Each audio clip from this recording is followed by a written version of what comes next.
नमस्कार, बहुत स्वागत है आपका। आप देख रहे हैं ग्रहण ज्योतिष सीक्रेट। वृषभ राशि वालों, देवगुरु बृहस्पति का राशि परिवर्तन हो रहा है 30 जून 2020 को।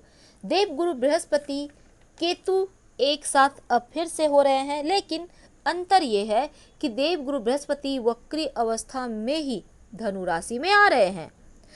ब्रह्मांड में जब भी कोई शुभ फल देने वाला ग्रह वक्री अवस्था में अपने किसी राशि में पहुंचता है तो वह जीवन में इसका शुभ प्रभाव डालता है। लेकिन आप वृषभ राशि वालों, आपके जीवन में 30 जून को देवताओं के गुरु बृहस्पति जब अपने नीच राशि को छोड़कर मूल त्रिकोण राशि धनु राशि में प्रवेश करेंगे, तब शाम 4:30 पर 20 नवंबर तक यहाँ रहेंगे। और देवगुरु जब धनु राशि में रहेंगे तब आपके लिए इतने दिनों तक 142 दिन करीब क्या फल देंगे आपके जीवन पर, आज हम यही आपसे साझा करेंगे। तो सबसे पहली बात तो ये प्रेडिक्शन चंद्र राशि पर आधारित है और वीडियो के अंत तक बने रहें।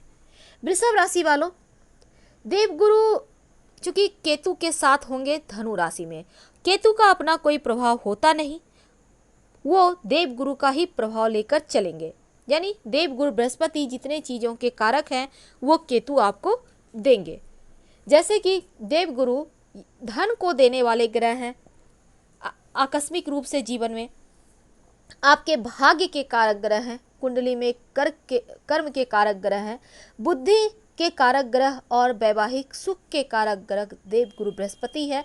इसके साथ ही भाई बहन के सुख भी देते हैं, वाहन का सुख भी देते हैं और महिलाओं के लिए विवाह के कारक भी हैं। तो सुख के कारक बृहस्पति जब अपने घर में आएंगे तब आप वृषभ वालों, आपके जीवन में इसका मिला जुला फल मिल रहा है, क्योंकि आपकी राशि के 9वें भाव में अभी तक थे मकर राशि में। भले ही वो नीच के होकर थे पर 9वें भाव में थे, लेकिन अब अष्टम भाव में आएंगे और आपके लिए ये अष्टम भाव का गुरु जीवन में बहुत सारी उथल पुथल लेकर आ रहे हैं, मचाएंगे। क्योंकि इस समय थोड़ी सी चिंताएं आपकी बढ़ाएंगे, थोड़ी सी बेचैनी बढ़ाएंगे। क्या करें इन चीज़ों से बचने के लिए, आज हम आपको वो भी बताएंगे। तो वीडियो के अंत तक बने ही रहिए। तो भविष्य की चिंता आपको परेशान कहीं ना करे, कहीं आप सुरक्षित करने के लिए भविष्य को कोई बड़ा निर्णय ले सकते हैं, ये भी संभव है। लेकिन क्या करेंगे, क्या निर्णय लेंगे, चलिए हम आपके साथ साझा करते हैं। सबसे पहली बात तो वृषभ राशि वालों, देवगुरु बृहस्पति का ये वक्री अवस्था में गोचर मिला जुला हुआ फल आपको दे रहा है और देवगुरु आपके 9वें भाव से अष्टम भाव में आ रहे हैं। अब यहाँ पर ये परिवर्तन आपके लिए एकदम से जीवन में बेचैनी उत्पन्न करेगा। चिंताएं आपके जीवन में बेवजह घर कर सकती हैं। आपके मन में भविष्य को बेहतर करने के लिए बहुत सारी चीज़ें उथल पुथल मचा सकती हैं। वैसे भी यहाँ पर देवगुरु बृहस्पति जो है वो चीज़ों को बड़ा करके दिखाते हैं। अगर वो आपके जीवन में कुछ देंगे तो लगेगा जैसे आकस्मिक रूप से बहुत कुछ बेहतर हो रहा है। अब यहाँ पर अगर कुछ गड़बड़ भी करेंगे तो वो जीवन में बढ़ा देंगे। तो यानी कि थोड़ी बहुत अगर परेशानी भी आएगी तो आपके मन मस्तिष्क में वो चीज़ें बड़ी हो जाएगी। अब ये बेचैनी तो आपको हो ही जाएगी। तो ऐसे में ये परिवर्तन आपको शुरुआत में विचलित कर सकती है, लेकिन धीरे धीरे चीज़ें आपके पक्ष में आने लगेगी। तो आपके लिए खासकर हमने ये बताना ज़रूरी समझा, क्योंकि आपको ये अच्छी तरह से समझ लेना होगा कि ये जो बेचैनी है उस पर आपको खुद ही कंट्रोल करना है। आपको खुद ही सोचना है कि आप परेशान क्यों हो रहे हैं, आपके इस परेशानी का कारण क्या है, वजह ढूंढिए और उसका निवारण भी ढूंढिए, क्योंकि दोनों ही आपके पास है। आप भली भांति उन चीज़ों को प्राप्त कर सकते हैं।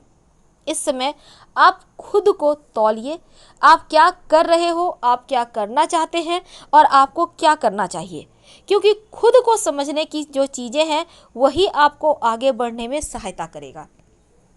दूसरी तरफ इस समय आपको यह जानने में भी देवगुरु मदद करेंगे कि कमी कहाँ है, फिर आप उन कमियों पर काम करके आगे बढ़ सकते हैं। यानी सही दिशा आपको यहाँ से मिल जाएगी आगे बढ़ने की। हालांकि अगर हम आपके पर्सनल लाइफ, प्रोफेशनल लाइफ की बात करें तो यहाँ पर भी आपको रिश्तों को समझने के सहायता होगा। जैसे कि आप जॉब करते हैं, अब यहाँ पे जो लोग आपके साथ काम करते हैं, आपके सीनियर हैं, अब भली भांति आप उनको समझिएगा। जब भी कोई ग्रह कुछ अशुभ प्रभाव देते हैं तो उसके पीछे एक अच्छी चीज़ें भी छिपी होती है। पूर्णतया वो जीवन में कभी भी निराशा नहीं देते। आपको ये समझना होगा आप कर क्या रहे हो और होना क्या चाहिए। जब तक आप आत्म मंथन नहीं करेंगे, चीज़ों को बेहतर तरीके से नहीं समझेंगे तो आप उलझते चले जाएंगे, चिंता में फंसते चले जाएंगे। तो यहाँ से आपको निकलने की आवश्यकता है। सही प्रयास करें तो सही दिशा में आप आगे बढ़ सकते हैं। तो ऐसे में पारिवारिक रिश्तों को भी समझना है आपको और प्रोफेशन को भी समझना है। हालांकि प्रोफेशनल्स को यह बात ध्यान देना होगा अपने अभ्यास में, अपने जो आप में हुनर है, आपका जो काबिलियत है, उसको बढ़ाने में आप समय लगाइए। इधर उधर की चीज़ों में भटकने से अच्छा है आप जो कर रहे हो उसको और बेहतर करने की कोशिश कीजिए, जिससे के कारण आपके जीवन में एक नए रास्ते बनेंगे, नए रास्ते खुलेंगे और आकस्मिक रूप से जीवन में सब कुछ बेहतर होता चला जाएगा। और एक बात है, देवगुरु का ये परिवर्तन आपको जीवन में आकस्मिक रूप से धन लाभ कराता रहेगा पूरे 142 दिन। धन के मामलों में आप लकी हैं, लेकिन दिमाग का यूज करना मत भूलिएगा। रिश्तों में थोड़ी सी तनाव आ सकती है। हालांकि देवगुरु जब हमने कहा कि आपको चीज़ें सिखाने के लिए ही अष्टम भाव में वक्री होकर बैठे हैं, इसका मतलब आपको बेहतर ज्ञान देके ही जाएंगे, क्योंकि ज्ञान के कारक हैं देवगुरु। अब यहाँ पर आपका जो व्यक्तित्व है उसमें निखार आएगा। आपके जीवन में क्या चीज़ें जरूरी है, क्या जरूरी नहीं है, क्या आपके जीवन में उलझने बढ़ाएगी, किन चीज़ों से आपको बाहर निकलना चाहिए, ये आपको स्वयं समझना होगा। जब तक आप अपने जीवन में सही चीज़ों को लाएंगे नहीं, गैर जरूरी चीज़ों को बाहर करेंगे नहीं, तब तक आप आगे नहीं बढ़ पाएंगे। इसलिए ये जो आसक्ति की भावना है, इससे बचिए। भावनात्मक जुड़ाव, जो चीज़ें आपके काम की नहीं है, जो चीज़ें आपकी लाइफ में आपको कहीं ना कहीं डिस्टर्ब कर रही है, उनसे आपको बाहर निकलना होगा। ये चीज़ें आपके लिए आवश्यक है। वैसे तो बहुत सारी ऐसी चीज़ें हैं जो कि आपको जानने के लिए आप इच्छुक भी होंगे। जो चीज़ें आपको नहीं जाननी है उसमें भी आप दिमाग घुसा कर ही रहेंगे कि नहीं हमें जानना है तो जानना है। वैसे रुचियाँ बढ़ रही है, चीज़ों को सीखने की ललक आ रही है, ये एक अच्छी बात है। दूसरी तरफ जो विद्यार्थी हैं, अगर वो चीज़ों को समझने के लिए थोड़ा आगे बढ़ते हैं, थोड़ा दिमाग का यूज करते हैं, तो यकीन मानिए आगे बढ़ने में आपको बहुत सहायता मिलेगा। खासकर विद्यार्थियों के लिए ये समय अच्छा है। भले ही अष्टम भाव में है, लेकिन आपका दिमाग को बहुत साफ करके ही जाएंगे। लेकिन स्वास्थ्य का ध्यान रखना है, जैसे कि पेट का ख्याल रखें, ओवरवेट से बचें और गैस वगैरह की समस्या परेशान कर सकती है, इससे बचें। ये आपके लिए अति आवश्यक रहेगी। तो कुल मिलाकर देवगुरु जीवन में बहुत सारी चीज़ों को बेहतर करेंगे और बहुत सारी चीज़ों को आपको बेहतर करना होगा। दूसरी तरफ शनिदेव वक्री होकर अभी तक आपके नवम भाव में है, और नवम भाव यानी कि यहाँ आपके शनिदेव वक्री अवस्था में है। और जब तक शनिदेव वक्री रहेंगे, अब यहाँ पर शुक्रदेव भी वृषभ राशि में है, स्वराशि में राजयोग बनाकर बैठे हैं, तो यकीनन आपके भाग्य स्थान पर वक्री हैं। तो भाग्य के कारण दुर्भाग्यवश कोई चीज़ आपकी खराब हो गई है, गड़बड़ हो गई है, तो शनिदेव आपका भाग्योदय करेंगे, भाग्य की रिकवरी करेंगे। तो यहाँ पर आपको ज़्यादा परेशान नहीं होना है। लेकिन क्या करें कि सब कुछ बेहतर हो जाए? सबसे पहली बात, रोज़ सुबह नहाने के बाद ओम ब्रिंग बृहस्पतये नमः, ओम ब्रिंग बृहस्पतये नमः, इस मंत्र का 108 बार जप करें। दूसरी बात, सलाह लेकर एक ओपल स्टोन धारण कर सकते हैं, पर सलाह लेकर, अपने मन से मत कीजिएगा। आपकी कुंडली हमारे पास नहीं है, इसलिए हमने सिर्फ आपके नॉलेज में दी।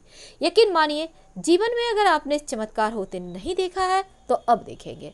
दूसरी बात, हमने कहा मंत्र जप करने, आप चाहे तो अपने माथे पर केसर या हल्दी का तिलक नित्य प्रातः नहाने के बाद लगा सकते हैं, संभव हो, क्योंकि यहाँ पर आपके रिश्तों पर थोड़ा सा निगेटिव प्रभाव है। रिश्तों को समझना संभालना आपको है, तो रोज़ 1 लोटा जल में 1 चुटकी हल्दी मिलाकर भगवान सूर्य को अर्पित करें तो ज़्यादा शुभ रहेगा। तो फिलहाल हम आपसे विदा लेते हैं। पसंद आ रहा हो लाइव से मैच करें, तब लाइक कर सब्सक्राइब करें।